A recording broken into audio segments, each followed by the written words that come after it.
Going on, guys? This is Kilroy DTA coming at you with a Let's Play of Mount and Blade Warband. This is going to be live commentary instead of recorded after the video is recorded.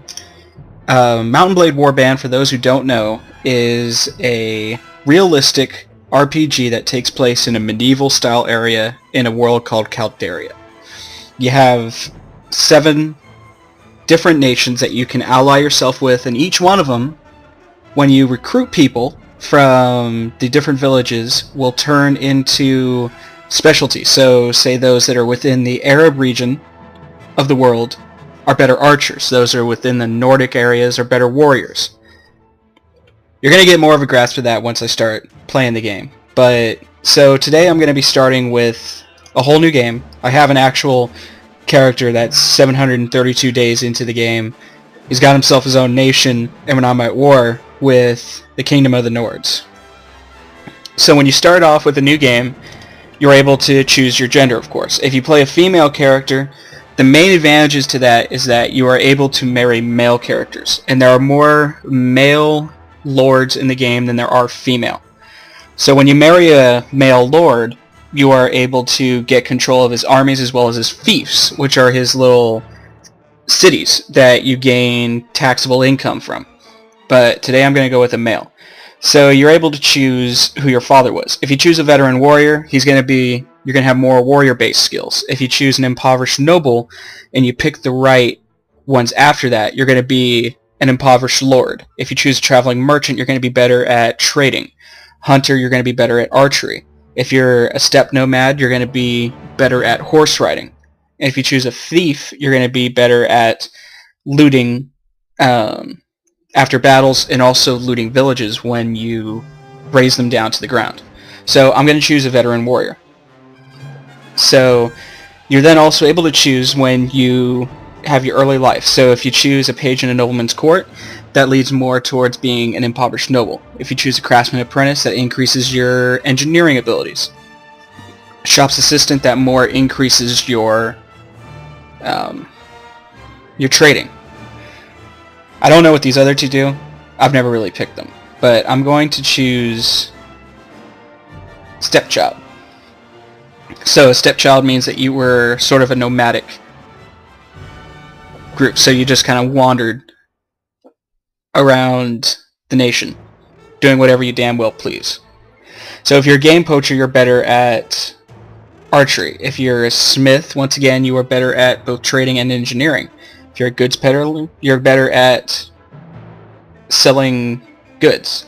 I'm going to pick a university student because they have more of an intellectual buff as well as more skill points that you can put into things.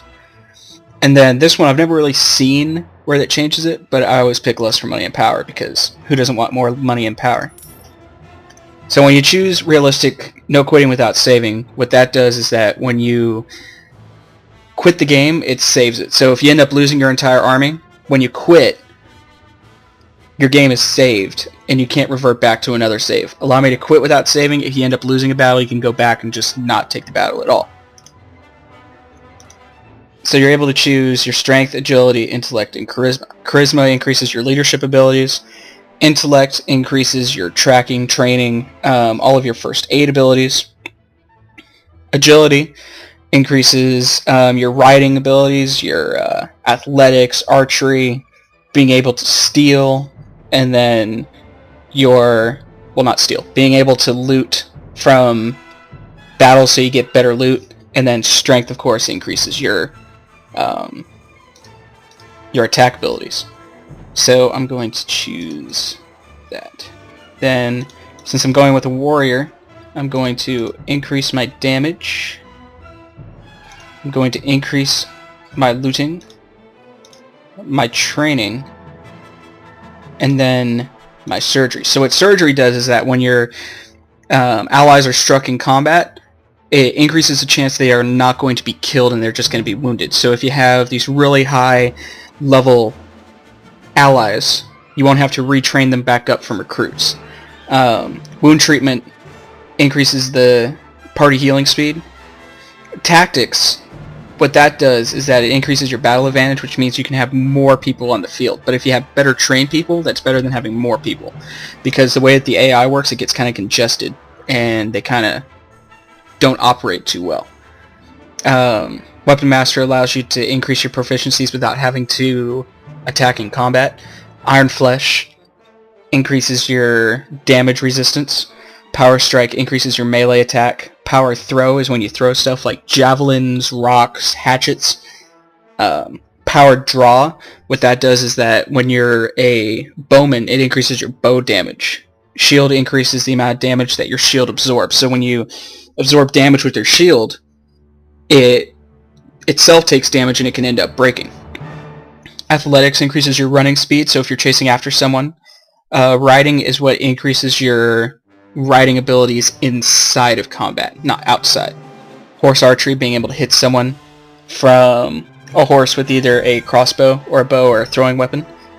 Looting increases the amount of loot that is obtained per skill level, so when you raise a village, you can get more stuff like velvet, raw silk, which sells for hundreds of dinars, which are the in-game currency. Trainer, which I believe is the most important one. When you end combat, it increases the amount of EXP that is shared with the group, as well as you can go to training fields and you can train people when you first get them. So when you get them as recruits, you can just go and initiate combat with them, and you go to sparring practice, and what that does is that allows you to raise them up to the next tier, so they're a lot more durable. Tracking, what that does is that it allows you to, when you track units across the field that have little arrows that go around, it'll tell you how many people within that group, as well as if there were any battles, who won the battle, who lost the battle, how many people were left when they left the battle. Tactics, we've already talked about that. Pathfinding, what that does is that increases your movement speed outside of combat. So when you're moving around on the map, it increases your speed, so you're not moving too slowly, which can get pretty annoying, but we're going to stay within a concentrated area, so it won't bother us too much. Spotting, so that increases the range at which you can see the enemy outside of combat. So if you see, say, some deserters, you'll be able to track them a lot better, as compared to having low spotting. Inventory management increases your inventory capacity, so if you're looting stuff, it allows you to hold more loot that you gain from the game, which also increases the amount of money that you're going to get. Wound treatment, we've already talked about that. Surgery. First aid. So any heroes... So your heroes gain health back a lot quicker. So as soon as like the battle ends with your heroes, so we'll talk about heroes when we get to them, and they're NPCs that are not basically like your regular allies that you acquire from going to villages. The amount of health that they're going to have would be greatly increased if they're damaged within combat. Engineer allows you to construct siege equipment, and when you gain a fief, which is your villages, you can have better improvements such as grain refineries, schools, which increase the taxable income that you can get. Persuasion allows you to talk to NPCs a lot to gain more of an advantage with them, so your relationship with them increases greatly, even more with persuasion being higher when you complete missions with them. And when you get it up high enough, so if you have, say, the king of a land, if you end up going on a campaign with him and you have a high relationship with him, he'll be more likely to grant you villages.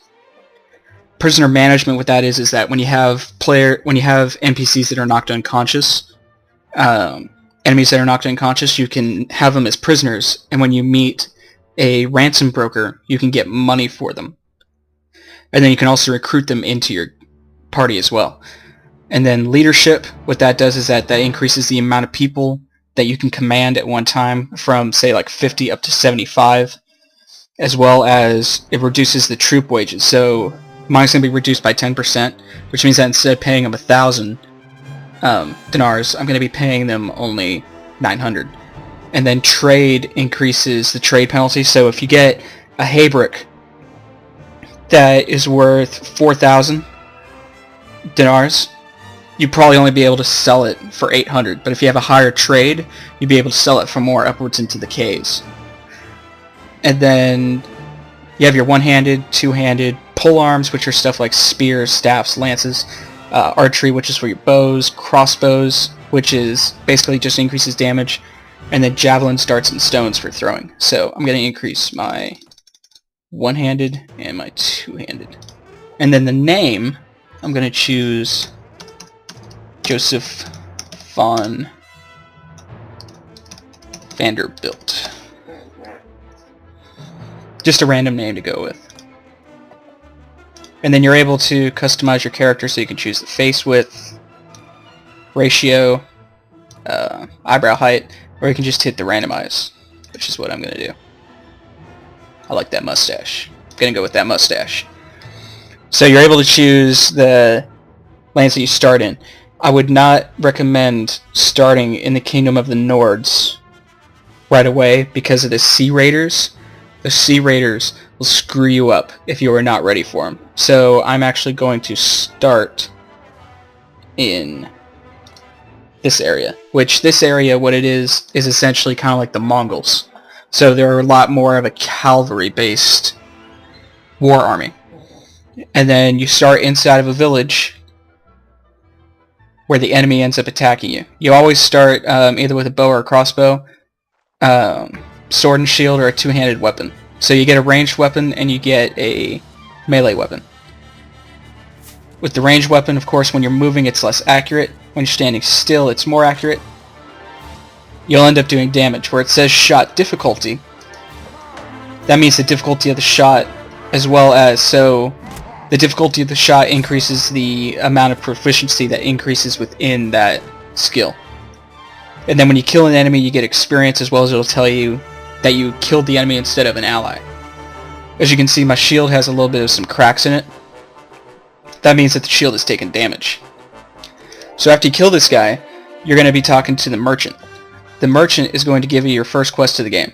He's going to tell you that his brother has been taken by brigands, which are bandits, and that you need to raise a small band of mercenaries. He gives you 100 dinars in order to do this, which is more than what you need.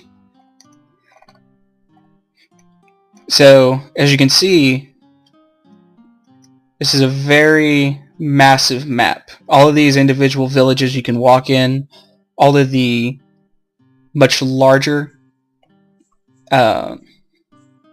bold names are going to be major cities, and then castles as well. So the major cities are normally won by higher end leaders, while the smaller end are going to be commanding the castles. So when you look at this, you'll show that your speed equals to this amount, meaning that you move that amount within how many seconds. So you move 8.1 units per second. And then when you come to a village, you're going to be asked if you can do these four things. When you take a hostile action, you can choose to force to give peasants supplies or steal their cattle. When you have enough people, you're able to raise and loot the village. You can buy supplies from the merchants, such as food, including other goods that you can buy cheaper here and then sell at a major city. When you go to the village center, it's going to spawn a little map that you can traverse around.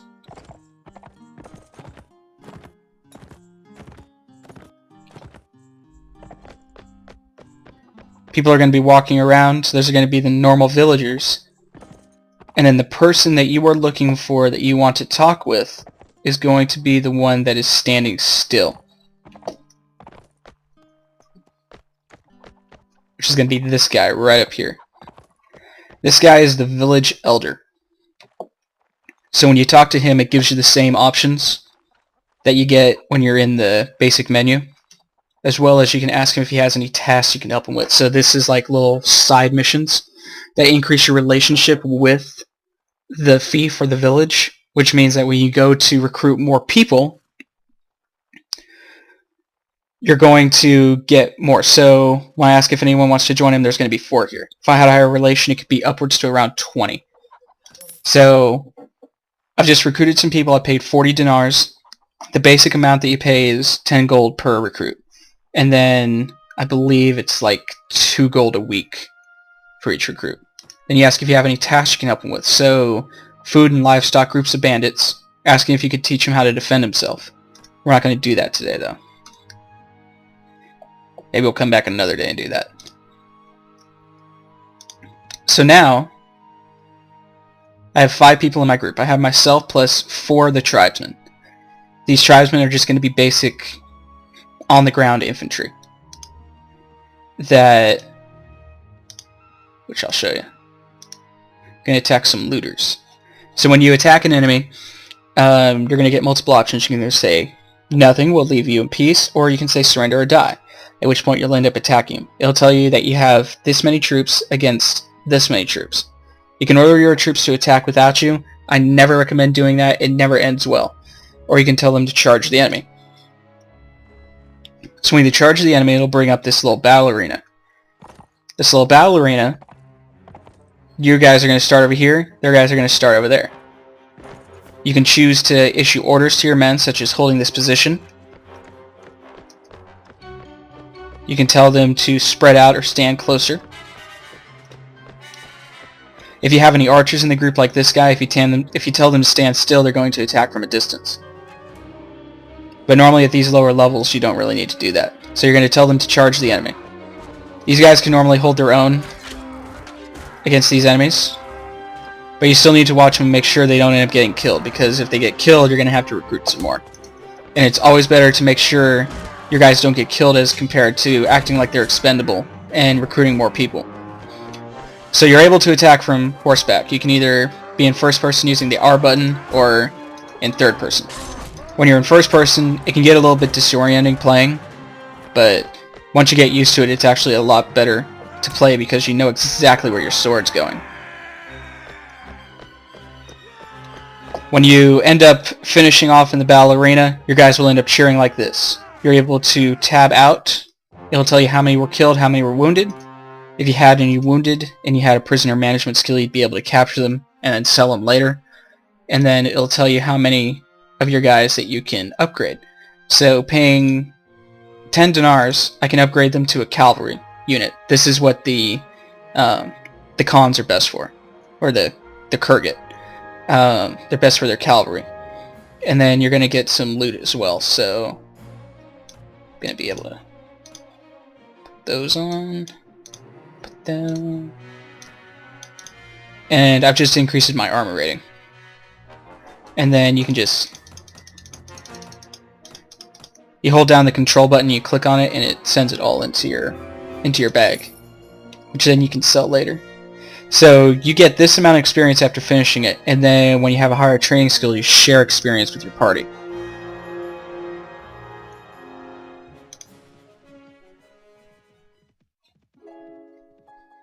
So I'm going to go, I have to recruit 6 people, so I'm going to go to this village and recruit some more.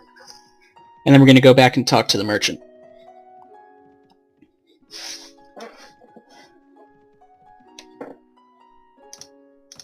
So I've just recruited 7 more.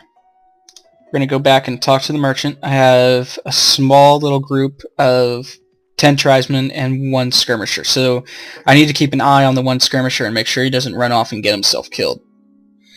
So the merchant is going to be in the tavern. When you visit the tavern, there's going to be groups of people in here. There's going to be a ransom broker, traveler. Traveler will tell you where people are. This guy will, the skald or the troubadour will teach you how to sing different songs, poems that can be used for courtship later. Then you have mercenaries that you can hire. So you can see that it's a pretty substantial amount, but with these mercenary cavalry, they hold their own extremely well. And then this is the ransom broker that will allow you to sell people that you have as prisoners. So after you complete it, you're going out to hunt the bandits. The bandits will always be right next to the city that you've done it at. So once again, you go into the little battle arena.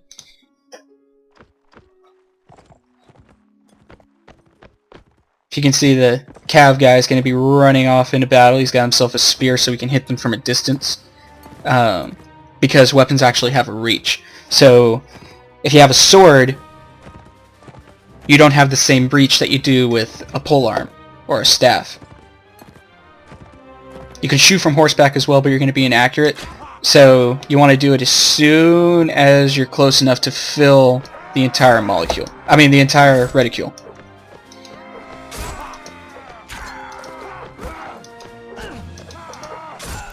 Now you see where it says like speed bonus, negative 33%. That means that I had negative speed, which means I was either moving backwards or I wasn't moving in the right direction in order to cause enough damage.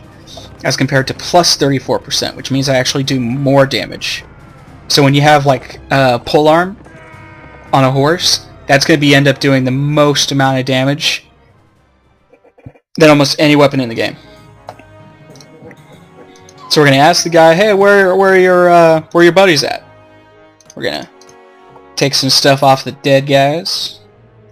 Now, when you end up coming out of a game, you'll sometimes say soldiers are ready to upgrade, which means that you're gonna go into your party and you're gonna upgrade them. It'll always cost money to upgrade them. So when you upgrade them, your weekly cost is going to increase as well. And then your party skills are going to show over here. When you have named NPCs, they'll also have skills that are going to be essential to your group. So I have the +1 to looting and surgery. So that means that with my intelligence being higher, my surgery skill is better. So they recently just told me where the kidnapper's hideout is. It'll always appear up on the screen like this. When you're wandering around in like the forests or anything like that and you end up attacking a bunch of bandits, if you attack enough of them, they will reveal the location of a bandit hideout, which is going to have better loot in it, as well as a better place for you to level yourself up. So you gain more experience when you end up killing someone yourself, as compared to coming out of a battle with, say, like an extra 53 experience. These can get pretty annoying, especially when you come into a canyon, because you can see that my guys are seeing them up on the ridge there. The AI is seeing them there, but they can't hit them. So they got to go all the way around, find a way to get up onto the ridge top. But once they do, these battles like this, you tend to lose a lot more guys than you would normally on a regular battlefield, because you can see this guy's running off by himself. Well, I'm with him, but he's running off by himself, so he has a better chance of getting killed than those guys that are staying in the group. So I'm just gonna shoot him with the crossbow.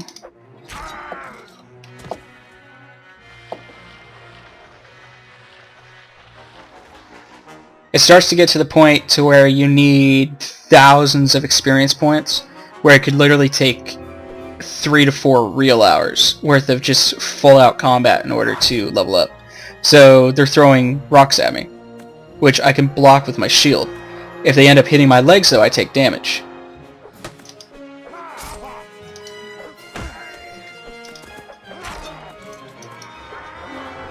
If I didn't have a shield, I would be forced to defend with my weapon, which means I would have to wait until the enemy attacked in order to see where that weapon strike was going to come from.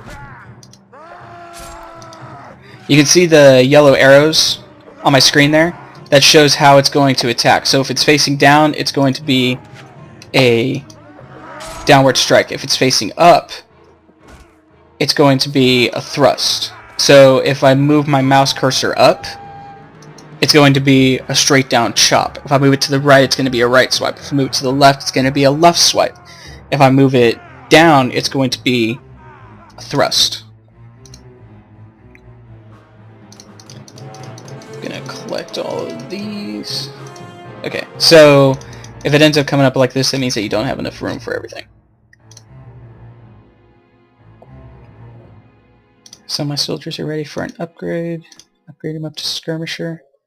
And then I'll be able to level myself up. So at these lower levels, I recommend just increasing your intelligence so that you get more skill points and skill up in a bunch of these areas. So I'm going to skill up in pathfinding and tactics in order to increase my speed as well as my combat readiness rating.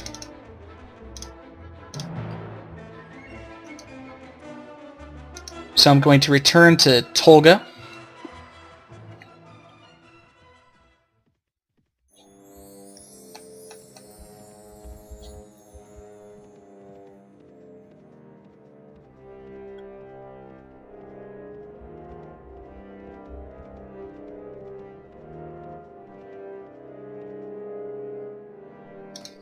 Go back to the tavern. And as you can see back in this tavern, these people are still here. Most of the time though, once you return, most of these guys will be gone. So it actually changes out who's in a tavern at different times of day, as well as within weeks that pass by. So I'm going to re-talk to this guy. I'm going to get my 200 dinars for saving his brother, and then he's going to ask me if I can help him out with something else. Most importantly, he wants me to attack some of the bandits that are hiding out inside of the town, which I'm going to lead his men into the attack.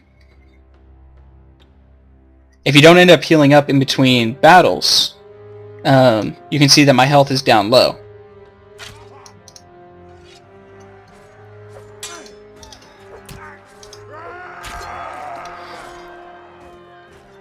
So you can see that without using a shield, I have to wait until the enemy attacks in order to see where to block. If you wait until the enemy goes about to swing, it'll automatically block where it's supposed to.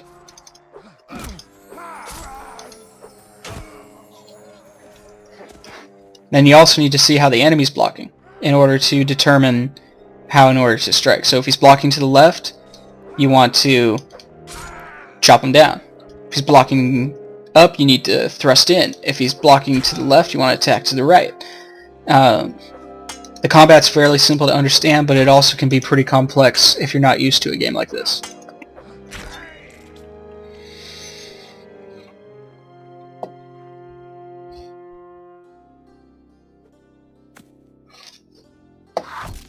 There he is. So you'll know once you complete the mission because it'll go to a splash screen giving dialogue. If you haven't completed the mission yet, there's going to be someone that's hiding out around here. So after you complete the mission, you go back and talk to him, you get another 200 dinars, and every villain will learn to fear the name Joseph von Vanderbilt.